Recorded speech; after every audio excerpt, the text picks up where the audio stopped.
Welcome back to another thrilling story on Smile and Scars, the channel where we dive into epic confrontations, jaw-dropping showdowns, and the moments where arrogance meets reality. If you haven't subscribed yet, make sure you do, because stories like this one will keep you hooked till the very end. Today's tale is about an arrogant cop who made the mistake of calling Steven Seagal an old fool. But what happened only seconds later shocked everyone who was there. It was a hot summer afternoon in Los Angeles. The streets were buzzing with the sound of cars, chatter, and the occasional siren echoing in the distance. Steven Seagal, dressed casually in a dark shirt and jeans, had just stepped out of a small organic market. He was carrying a bag of fresh produce, looking more like a quiet neighbor than the legendary martial artist and Hollywood star he actually was. Despite his fame, Seagal had always preferred simplicity. He wasn't the type to seek attention when going about his daily life, but fate had something else in store for him that day. As he crossed the parking lot, a patrol car pulled up abruptly, its tires screeching against the asphalt. Two officers stepped out, one older and calmer, the other much younger, loud and arrogant. The younger officer, Officer Daniels, had a reputation in the precinct. He was known for his cocky attitude, quick temper, and tendency to disrespect people he thought were beneath him. He didn't care much for respect or fairness. For him, authority was a tool to flaunt, and unfortunately for him, today he would pick the wrong man to test. "Hey you," Daniels barked, pointing at Seagal. "What are you doing here loitering around the lot? Show me some ID." Seagal paused, his calm gaze fixed on the officer. He wasn't someone who reacted quickly to provocation. His silence itself was intimidating. "I said show me your ID, old man," Daniels repeated, this time stepping closer, his chest puffed out like he was trying to prove something. The other officer, Sergeant Miller, recognized Seagal immediately. His eyes widened slightly, and he whispered to Daniels, "Hey, that's Steven Seagal, you know, the martial artist, the actor." But Daniels scoffed loudly. "What, this guy? He's just some washed-up actor. Probably broke. Doesn't look like much to me. Just another old fool trying to act tough." The words cut through the air like a blade. A few bystanders who had been watching pulled out their phones, sensing that something unusual was about to unfold. Seagal didn't flinch. He simply set his grocery bag down gently on the hood of a nearby car, then folded his arms. His voice, calm but commanding, finally broke the silence. "Son, you should be careful with your words. They may come back to haunt you." Daniels laughed mockingly. "Ha, what's an old fool like you gonna do? Throw some Hollywood punches? This isn't a movie set. Out here, I'm the law." The arrogance in his tone was unmistakable. Miller grew uneasy. He had seen Daniels mouth off to people before, but never like this. He leaned in again. "Seriously, Daniels, don't push this. That's Steven Seagal. You don't know what you're getting yourself into." But Daniels wasn't listening. His pride wouldn't allow it. The younger cop was used to intimidating people with his badge and gun, and he wasn't about to back down in front of a crowd. He jabbed his finger towards Seagal's chest. "Listen here, Grandpa. You better start showing some respect to the badge, or I'll teach you a lesson." The crowd murmured. Phones recorded every second. Seagal's eyes narrowed, not in anger, but in quiet resolve. He had been in countless situations where arrogance collided with discipline, and he knew this one was about to escalate. Daniels, fueled by his own ego, made the first move. He grabbed Seagal by the shirt collar, yanking him forward slightly as though trying to prove dominance. And that was his mistake. In less than a heartbeat, Seagal's hand moved. With one fluid motion, he twisted Daniels' wrist, applying just enough pressure to make the young cop wince. Then, almost effortlessly, Seagal redirected the officer's force, spinning him around and pinning him against the hood of his own patrol car. The crowd gasped.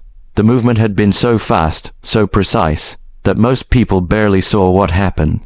One moment Daniels was the aggressor, the next he was immobilized, his face pressed against cold metal, his arm twisted painfully behind his back. Seagal spoke calmly, his voice steady. "Respect isn't demanded, officer. It's earned. Remember that." Daniels struggled, trying to free himself, but Seagal's grip was like steel. Miller rushed forward, hands raised, torn between protecting his partner and acknowledging Seagal's authority. "Mr. Seagal, please," Miller pleaded. "Let's de-escalate this." Seagal looked him in the eye. "I didn't start this, your partner did. Teach him some discipline before someone else has to." The phones kept recording. The crowd cheered softly, some even clapping at the sight of the arrogant cop being effortlessly humbled. Daniels, his pride crushed, finally stammered out, okay, let me go." Seagal released him smoothly, stepping back. Daniels stumbled, his face red with anger and humiliation. He wanted to lash out again, but something in Seagal's calm, piercing gaze froze him in place. For the first time that day, Daniels realized the depth of his mistake. This wasn't some frail old man. This was Steven Seagal, a martial artist who had spent decades mastering control, discipline, and power. But Seagal wasn't finished teaching the lesson. He picked up his bag of groceries and said in that same calm, unshaken voice, "Next time you approach someone, approach with respect. Your badge doesn't make you a man. Your actions do." The crowd erupted into applause. Daniel's humiliation was complete. Miller quickly pulled him aside, whispering harshly, "You just embarrassed yourself in front of half the city and the internet. Do you have any idea what you've done?" Daniels looked around, realizing the dozens of phones still recording.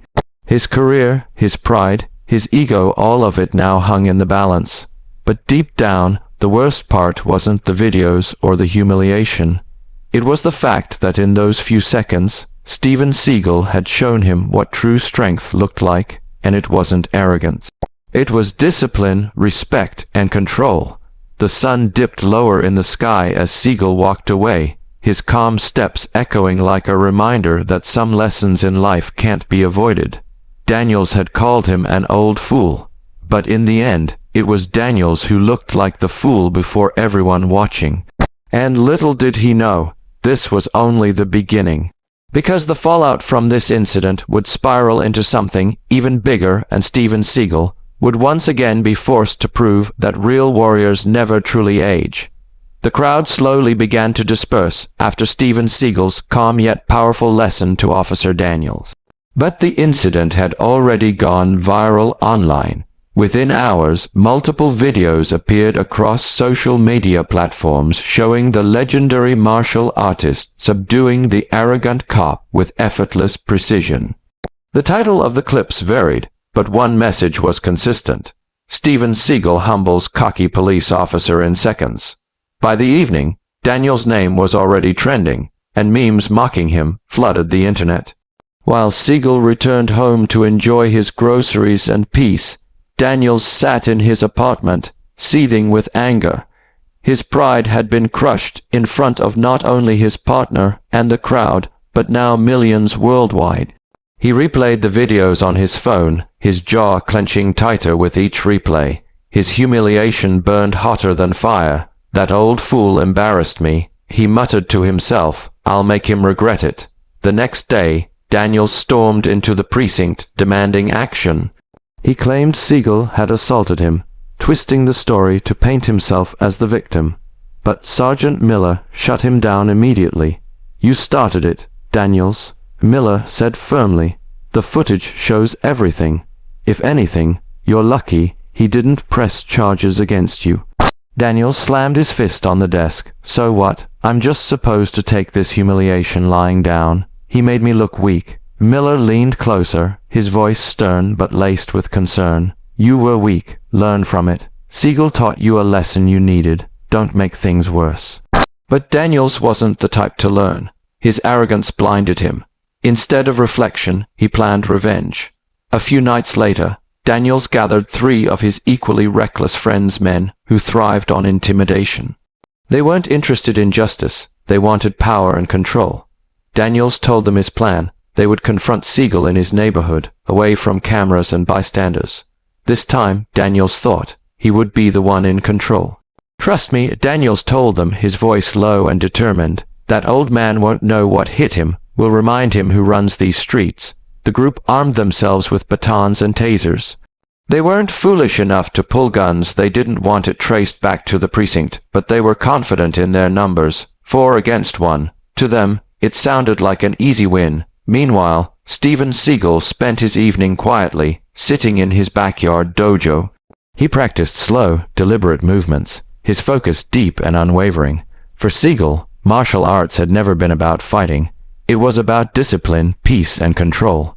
But when forced, he knew how to unleash devastating force with unmatched precision. As the night deepened, Seagal sensed something unusual. His instincts, honed over decades, told him danger was near. He extinguished the lantern in his dojo and waited silently. Moments later, the sound of footsteps broke the calm of the night. Daniels and his crew crept towards Seagal's property, whispering to each other. Daniels smirked. This is it. Time to take the old fool down. But as they stepped onto the gravel path, Seagal emerged from the shadows. His towering frame and piercing eyes stopped them in their tracks. You should have learned your lesson the first time, Seagal said calmly, but arrogance has blinded you. Daniels snarled, trying to hide his fear. No cameras this time, Seagal. No crowd to cheer for you. Just us, and we'll see if you're still tough without your Hollywood magic. The 3 men beside Daniels charged forward, swinging their batons. Seagal's movements were a blur. With a swift sidestep, he redirected one man's strike, sending him crashing into his partner. His palm struck another's chest, dropping him instantly to the ground, gasping for air. The crowd of attackers was crumbling already. Daniels, frustrated and desperate, lunged at Seagal with his taser. But Seagal caught his wrist mid-air, twisting it until Daniels dropped the weapon with a cry of pain.